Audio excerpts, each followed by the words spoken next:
My name is Brett Reinford, and we are at Reinford Farms in Mifflintown, Pennsylvania, which is about 45 minutes northwest of Harrisburg, which is the state capital.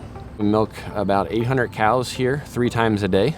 We farm 1,400 acres. The watershed that we're located in is the Doe Run Watershed, which leads to the Juniata River, which leads to the Susquehanna River, which ultimately leads to the Chesapeake Bay. So one thing that we recycle here on Reinford Farms, and perhaps what we're most known for, is food waste. So our farm takes food waste from all over the state, as well as New York, New Jersey, Maryland, and Delaware, and we turn that food waste into renewable energy. And last year alone, we recycled over 10,000 tons. So a digester on our farm is a huge tank that's heated to 100 degrees, and inside that tank there is manure and food waste. So the manure and the food waste and creates methane. And that methane is released to the top of the tank where we're able to capture it. And that methane is pumped to a motor that runs a generator that produces electricity. Digestion is actually a very, very old process, but the technology has been developed that we've been able to use digestion in a more controlled way to be able to capture that methane. This tarp is always bubbled up like this because it's always producing gas. It's always running all the time, every day, and it's a very cool way to capture methane and use it for something good.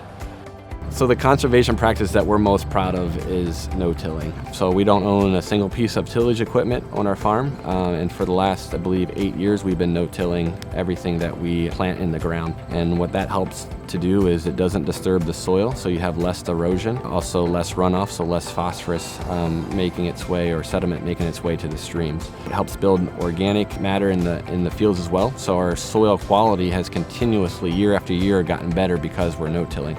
So another conservation practice that we use is cover cropping. Our ground always has something growing in it, no matter what time of the year it is. So in the spring through the summer, we're growing corn or hay.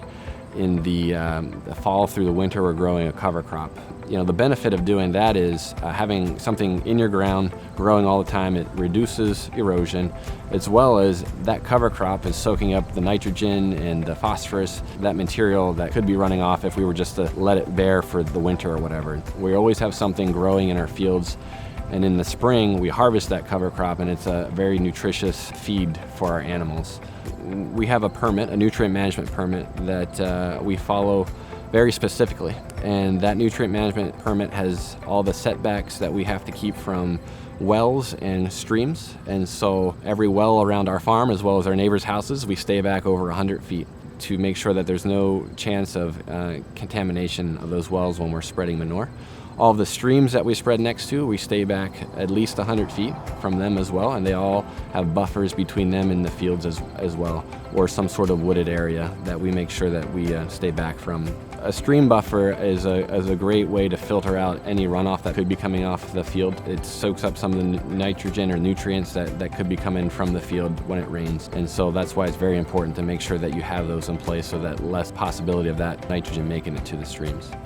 One thing that we invested in about 4 or 5 years ago was LED lighting. Even though we produce all of our own electricity here on the farm, we're also trying to conserve electricity. And that's made a significant difference on how much energy usage we have on our farm. At the same time, we also put all of our fans that we use to cool our cows and to keep them comfortable on thermostats.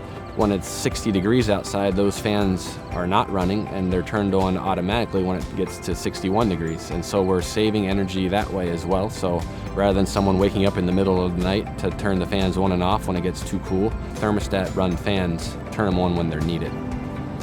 So one of our biggest concerns as a dairy farmer is the environment. I have sons that hopefully someday will get this farm or be able to farm it. You know, it's my responsibility as the farmer to take care of the land, to take care of the air, to be able to pass it on. And if I don't do that, there's not much to pass on. And so we are very careful with the environmental issues. We pay a lot of attention to the environmental issues. We study what impacts we have on the environment, and we take feedback from people to try to improve our business here in our dairy farm, and so that we're sustainable for future generations.